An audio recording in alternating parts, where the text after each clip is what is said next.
What's going on, guys? Hey, I've got a few lessons that I've learned over the last 2 weeks thanks to a broken clavicle. Yeah. Hey, man, the ripple lessons come out of nowhere. Let's dive into it.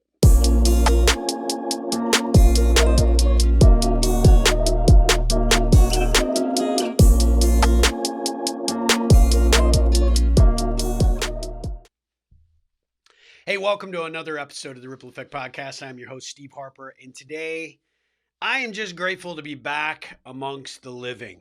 I was playing soccer Wednesday night a few weeks ago and had a beautiful run. I'm a defender, right? They keep the old guys in the back.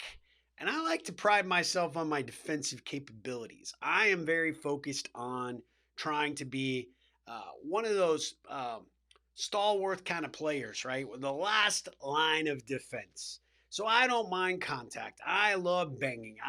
My boys have nicknamed me the Matador because I love to throw a few questionable, maybe sometimes illegal elbows to keep people out of my general area. But on this Wednesday night, I got the ball and I made a move and I spun around a guy and I went down the field and I made another move, got around another guy. And I'm seeing a goal, and I'm fixated and focused, and I'm heading towards it. And out of the peripheral, I saw a flash. A similar type defensive mindset, I would say, came out of nowhere to put the kibosh on the old man's run and happened to catch me at such an angle where our feet collected at the ball at the same time. My momentum carries me forward, and pew, pew, pew, pew, did not get to actually do my tuck and roll like I would normally do in soccer. This is indoor soccer. They had just put out new turf. My cleats stuck, I do believe.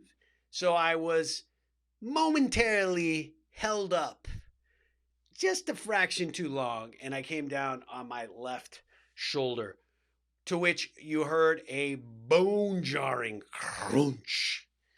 And from there it was like, oh, I've definitely done something. I've done something bad.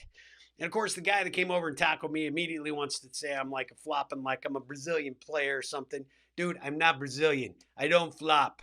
I don't flop. And he grabs me by the arm. That hurt the mostest. And I, may have said an obscenity or two directed at him, but I was in such mortal pain at that moment, knowing that I had heard a bone crunch somewhere. Didn't know if it was my ribs, my back. Didn't know at the time it was my shoulder. But I go to push to get off, and oh boy, Nelly, that did not feel well. So came off the field. We have an ER doc that's part of our team. He's like, "You broke your clavicle." Damn it. How long does that take? How long is that going to take for me to get back out here? That was my only question. He's like, oh, I don't think you broke it bad. You're going to be good. You'll probably be back in a few weeks. But you probably want to go get it checked out. So by the time I got to the sideline to collect my bag, I was white as a ghost. The players that were on the bench that had been on the field at the time that I went all looked like they were in shock. Like, what the heck, Steve? This is my team. I'm the manager. I'm the player manager. I love playing soccer. This is my passion. This is my emotional outlet, if you will. And yet somehow I have screwed myself in such a daring way. So we try to call my wife, who doesn't pick up because she was taking a bath, didn't have her phone near her. My oldest son was studying for an exam for his graduate school and had his phone temporarily away from his view. Caught my youngest son as he was preparing to go to bed. He never answers the phone. But when I called him, I'm like, I need you to get mom to come pick me up. I'm pretty sure I sounded like I was crying like I was 5. I believe I was in shock or pretty near shock.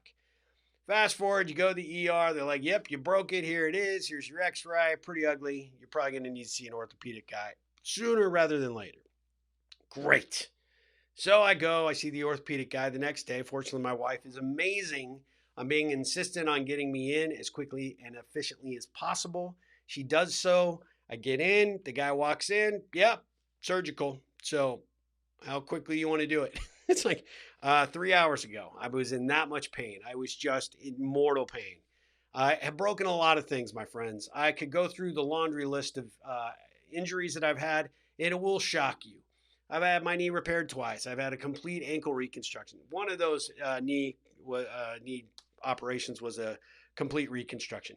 I broke my arm 9 times as a kid. I've broken all of my fingers multiple times. I've broken every toe. I have had a rotator cuff issue. I have broken my nose. I have, you name it, I have probably injured it. Multiple uh, rib fractures, especially now as I get older. Hence, looking back to what I said earlier, I don't shy away from contact. And therefore, sometimes I am the contact giver, and sometimes I am the contact getter backer because people are pissed at how I played them. So I've had multiple broken ribs. I also, right after I came back to playing indoor soccer, had what they believe was an orbital fracture and a concussion. At the same time, I got a broken rib. So yeah, I'm not attuned. I'm not like shy of having injuries, and I have a very very high pain threshold. But this hurt like a mofo, and that was just it was difficult. And so I'm not sharing this for sympathy. I'm on the recovery. But what I found is that actually during this entire experience, I learned a few things. Number one, that I realized that my my pain exceeded my interest in telling people about my injury. So I didn't immediately go out and tweet it or put it on Facebook, etc. But when I did finally get it out there, it was amazing to me how many people stepped up and said, "Hey, can we help? Is there any way that we can, help your wife, get you meals? Do you need anything?" People were amazing. But I had a guy, and I shared this in a video I did earlier today, but Barry Silverberg is a good friend of mine. He is the director of the Nonprofit Center for the Austin Community College. He and I were supposed to have a Zoom meeting the day after I got injured. I barely could get a text or a message out to him to say, "Look, I'm not going to be able to do this. I can barely see straight. I'm in so much pain." And 2 days later, a book shows up in my, at my house. You have to go back and look at the video, but it's a book on Stan Lee. And it was just really amazing that Barry remembered me being kind of a comic book nut, that Spider Man's one of my favorite characters. Stan Lee, I just think is a wonder superhero himself, just for all that he contributed to, just superhero lore, if you will. And he got this book for me, and he had just not ever sent it to me. And he was like, "Here's the perfect time." So he sent it to me with a nice little note that basically said, "Hopefully this will help with my convalescence," and it did. But that connection point, him remembering that tie-in all these years later, was just so powerful to me. And I was overwhelmed by just the amazing card he put with it and just the incredible gesture. And I had several of those. I had a good friend from the soccer team show up with booze to the house to check on me pre-surgery. And, I had, of course, the doctor that's on our team, Will Davis, he was checking on me, kind of guiding me through the process of what was going to happen. The bummer thing about the whole surgery was I was supposed to have it on the Friday following the accident. And frickin' insurance started tooling the orthopedic surgeon around. And so they're like, "Yeah, we're going to have to get that figured out and corrected. And, we're going to have to delay that till Monday." So last weekend probably was the longest weekend of my entire life. Just couldn't get comfortable, was in pain constantly, had the surgery, had so many people checking up on me, but it's been a tough situation. I realized a couple of things. Number one, your good friends, your good connections, they rise up to be there when you need them, to pick you up, say a good kind word towards you, send you a text, let you know they're thinking about you, and just how amazing that was. Even my dad's lady friend, Phyllis, sent me multiple cards telling me that maybe it's time to recognize that soccer for me is better as a spectator sport. Had a number of my former soccer players say, "Coach, look, let's just be honest. You're not that good anymore. You might as well stick to coaching. You come out of retirement, coach." I even had a few that said, "Hey, come coach our kids now." And they have kids. That tells you how long I've coached.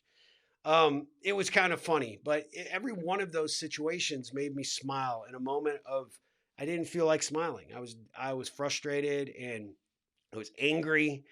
I was mad at myself for allowing it to happen. There's this I would say very strong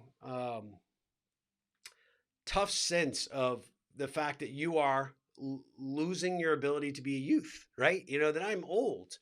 Shit like this is going to happen more often than not. The more that I play, the more that I do, the more that it is likely to happen, and I don't like that. And so I really kind of went through a few days, I think, of being unable to move, very depressed, very unhappy. But these moments of brightness that people brought to me was just amazing. So for those of you that will see this video, I want to say thank you. Thanks for being there. Thanks for not saying, "Oh, you got hurt again." Yes, I get hurt a lot, but not to this level of degree. Jeez, my friends. So yeah, I will not to gross you out, but this just give you a preview of what, and that's with still a bandage on it. It's pretty nasty.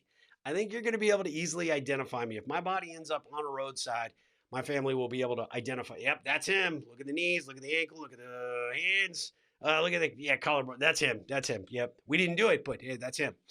Anyway, I learned that people step up when you need them.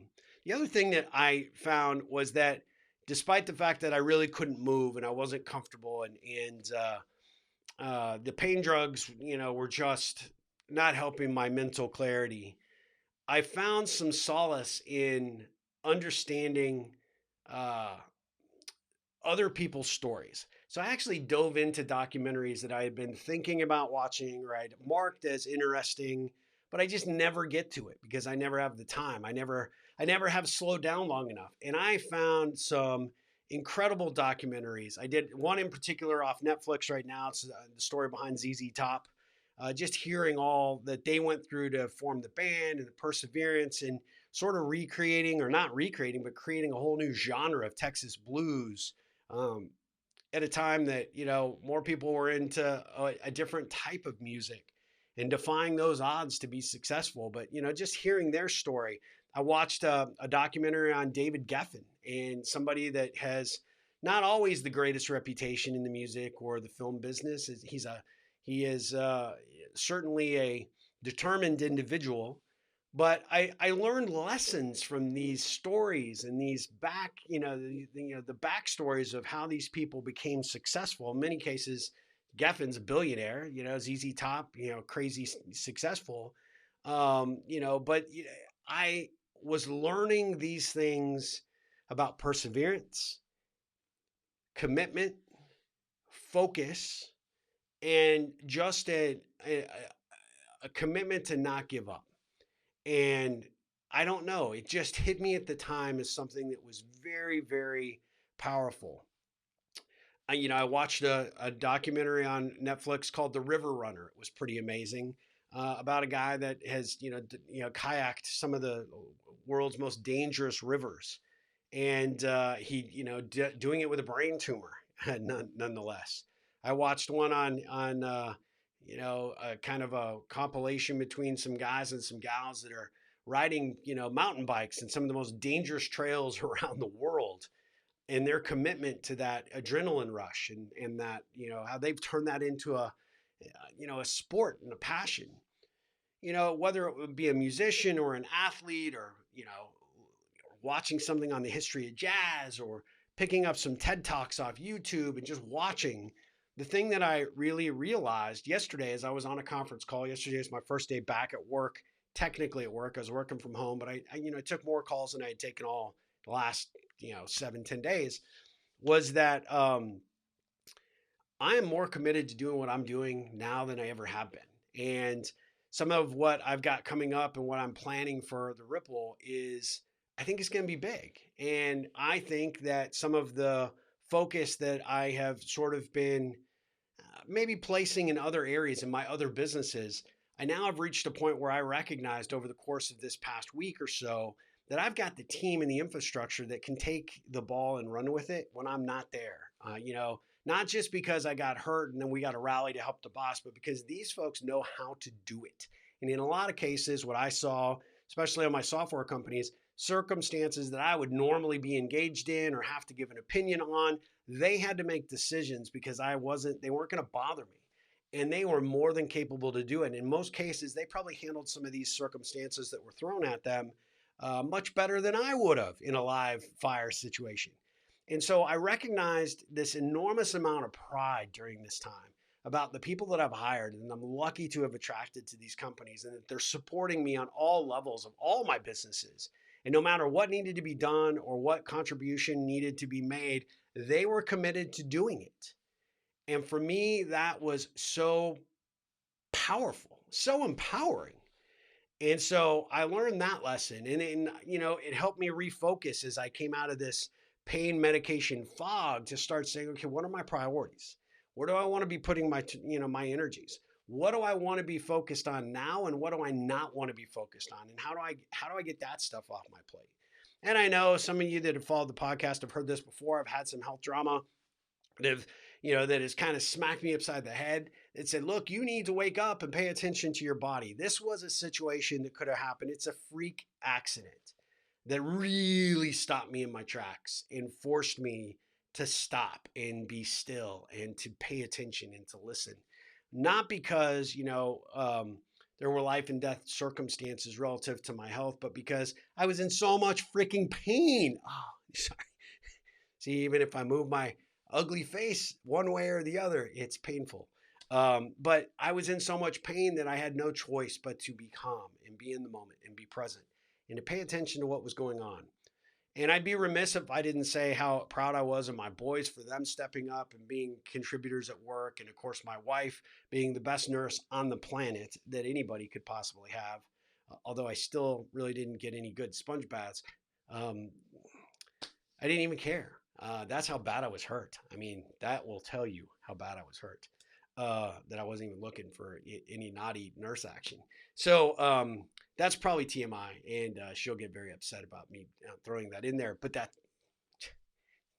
cares? It's fine. It's no big deal. Anyway, I was so grateful that they all did that, and they rallied and helped me. And when I was walking, they claim I wasn't walking straight. I think I was walking straight. I think they were jacking with me, but I do think the pain meds had me a little whoop whoop whoop doo. So they had to get me to the bathroom. They had to help me get out of the bathtub or the shower, and it was a big life altering situation for everybody for a period of time. And I guess that's the entire point that I wanted to share is that these lessons were not lost on me. The way that people stepped up, the way that people checked on me, the gifts that people gave to me, like my buddy Barry and my buddy Tom. Even though I haven't cracked open the booze, I plan to, and when I do, I'm gonna be thinking of him and what an amazing gesture that was. But all the texts, all the follow-ups, everybody just keeping tabs on me, and the positivity right around this, and I think it accelerated my healing by tenfold. And then these lessons I learned in the documentaries and these inspirational stories, and really committing myself that I'm going to go get more of those every week because I need to hear it. I need to see it because I'm doing some stuff, and I plan to do some stuff not only with Ripple but my other companies that are going to be industry changing. And you sometimes need somebody who's already been there, done that, gone through some of that hell to learn from their story so that when times get tough, not to give up. And when things look bleak, you just keep putting one foot in front of the other. Because, if you're going to do anything great in this world, my friends, it's generally because you're committed and you alone are committed to making it so. And then when everybody else sees your success, like, I knew you would get it the whole time. I knew you'd be successful. Yeah. Didn't hear from you once when we were struggling. However, I'll give it to you, right? At the end of the day, you got to trust yourself and trust in your own abilities, and you got to find your own motivation. You got to find your own inspiration. And I guess that was one of my biggest lessons. In my darkest times, I could rely on the people in my personal and professional network. It's just a testament to the Ripple Effect book that I wrote, which is still available at ripplecentral.com. Third edition makes an excellent Christmas gift. I'm just saying, just a little plug there. Also on Audible, read by yours truly. But that this stuff works. The ripples that I created for other people came back to me in ways that I couldn't imagine. And some of the ripples that people put into their documentaries, in the retelling of their stories and the challenges that they faced, those actually rippled to me as well. And I'm so absolutely grateful. And so that's just, I wanted to share that. I wanted to, let you guys know that I'm about 85, 90% back, and I plan to be back soon. just full throttle, but it'll be a few months before I'm back on the pitch. So that just means that you probably hear from me a lot more often because I've got more time on my hands. Lucky you! Woohoo! Anyway, I've got more interviews that are coming up. We've got some new stuff to finish up the year, which is right upon us. And then we'll be focusing on the year ahead and, what's next and what is next for Ripple. I got some exciting stuff coming down the pipe. I promise you. I've got some people coming on board that are going to help me formulate the strategy and the direction to take Ripple to a completely another level. So you're going to want to tune in. You're going to want to check it out. You're going to want to make sure you're on my list. If you're not, be sure to go to ripplecentral.com. There's a couple of different ways to sign up so that you don't miss anything, whether it be a blog, whether it be our new podcast episodes, etc. Just make sure you're there because we'll be shooting that out to all of our lists.